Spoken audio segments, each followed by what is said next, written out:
बिस्मिल्लाहिर्रहमानिर्रहीम। अब हम पढ़ते हैं इस यूनिट का paragraph number 2। The Caliph looked at the young man and said, "You have heard the charge leveled against you. What were you to say in your defense?" The villager replied, "Commander of the faithful, I plead guilty to the charge. I was leading my beloved camel when I reached a garden and halted to rest. The camel nipped a few leaves of the hanging branch of a tree. The old man, on seeing this, hurled a stone at the camel with all his might. The stone caught the camel on the side of the head. It reeled and fell down dead. The camel was very dear to me. I could not control my anger, so I took the same stone that had killed my dear camel and hurled it at the old man with all my strength. The stone hit the old man on the head and subsequently killed him. At this, these two young men came near to me and I surrendered myself to them. Paragraph की reading के बाद अब इसके difficult words meaning और synonyms को पढ़ते हैं। First word is hear. Hear means sunna, listen. Charge. Charge means ilzam, allegation. Defense. Difa, protection. Faithful, wafadar, denoted, or you can say devoted.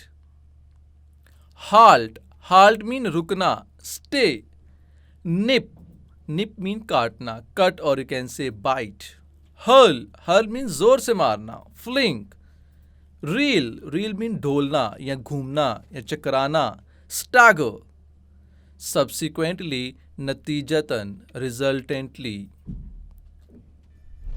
Difficult words meaning और synonyms को पढ़ने के बाद अब इसकी ट्रांसलेशन करते हैं।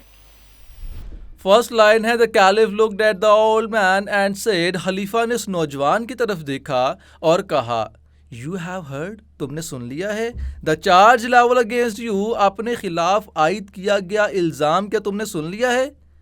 वट वुड यू से इन योर डिफेंस, अपने दिफा में कहने के लिए तुम्हारे पास क्या है, यानी तुम अपने दिफा के अंदर क्या कहना चाहोगे? तुमने इन दो लोगों का इल्ज़ाम तो सुन लिया है, अब तुम क्या कहना चाहोगे? तो the caliph looked at the young man and said, you have heard the charge level against you, what would you से इन योर डिफेंस? खलीफा ने नौजवान की तरफ देखा और कहा, तुमने अपने खिलाफ आयद किया गया इल्ज़ाम सुन लिया है, अपने दिफा में कहने के लिए तुम्हारे पास अब क्या है?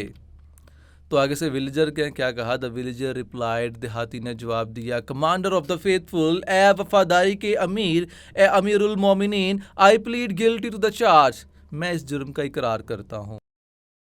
The villager replied, commander of the faithful, I plead to the guilty of the charge, देहाती ने जवाब दिया, ए वफादारी के अमीर, मैं इस जुर्म का इकरार करता हूँ। अब वो रीज़न बता रहा है कि मेरे साथ हुआ क्या। आई वॉज लीडिंग, मैं लेकर जा रहा था, किस चीज़ को? माई बिलव्ड कैमल, अपने महबूब ऊँट को। I was leading my beloved camel, मैं अपने महबूब ऊँट को लेकर जा रहा था।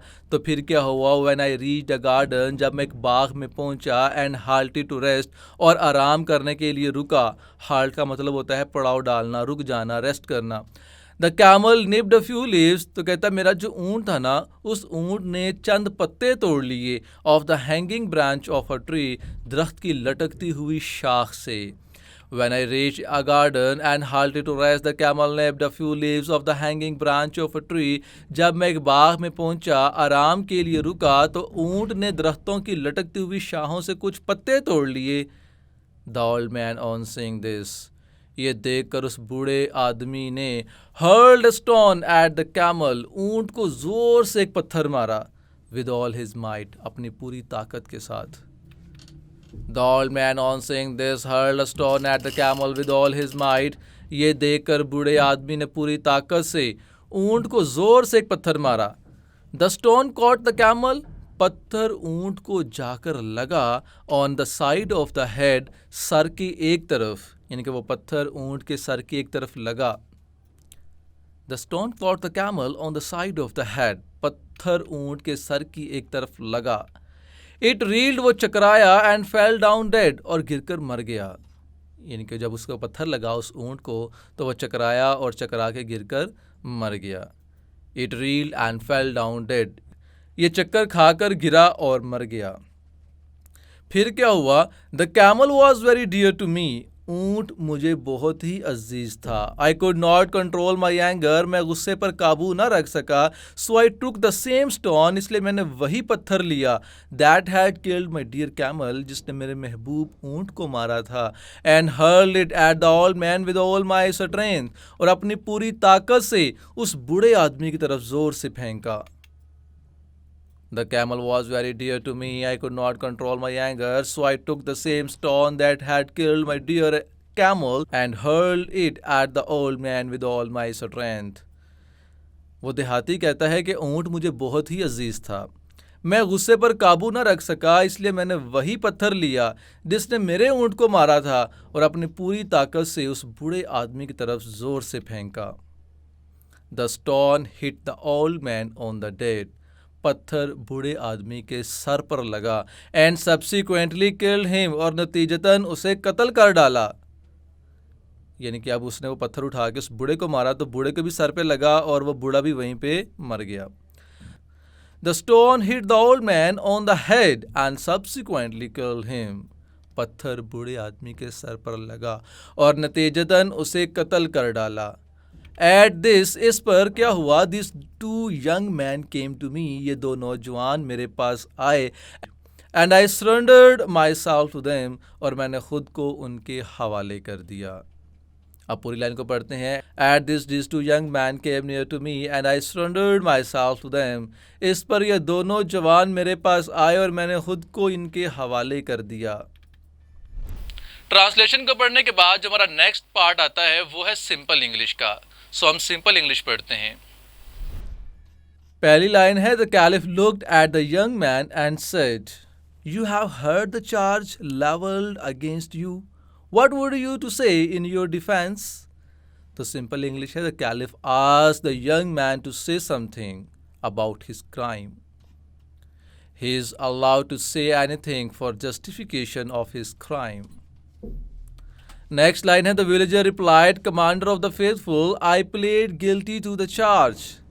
The young man confessed his crime. Plead guilty to the charge का मतलब क्या है कि उसने अपने जुर्म को confess कर लिया, इतराफ़ कर लिया। Next line है I was leading my beloved camel when I reached a garden and halted to rest. The camel nipped a few leaves of the hanging branch of a tree. तो simple English क्या है कि he said that he was going with his dear and beloved camel on the way. He along with his camel stopped in the garden for a while to take rest. The camel ate some leaves from a hanging branch of a tree. तो यहाँ पर आप colouring scheme को देखते हुए आपको पता चल रहा है कि हमने किस वर्ड के लिए कौन सा लफ्ज़ इस्तेमाल किया सिंपल इंग्लिश करते वक्त। नेक्स्ट हम देखते हैं The old man, on seeing this, hurled a stone at the camel with all his might. The stone caught the camel on the side of the head. It reeled and fell down dead. तो यहाँ पर हमने 2 से 3 लाइनों को इकट्ठा combine किया और इसकी सिंपल इंग्लिश हमने कुछ यूँ की कि seeing this, an old man came there. He hit a stone on the head of the camel and the camel fell down and died. Next line है the camel was very dear to me. I could not control my anger, so I took the same stone that had killed my dear camel and hurled it at the old man with all my strength. तो simple English क्या है? The camel was very dear to him. He did not control his anger. He took that stone and hit the old man with full force. Next line है the stone hit the old man on the head and subsequently killed him. तो इसकी simple English हमने कुछ यूँ की है कि the stone caught on the old man's head.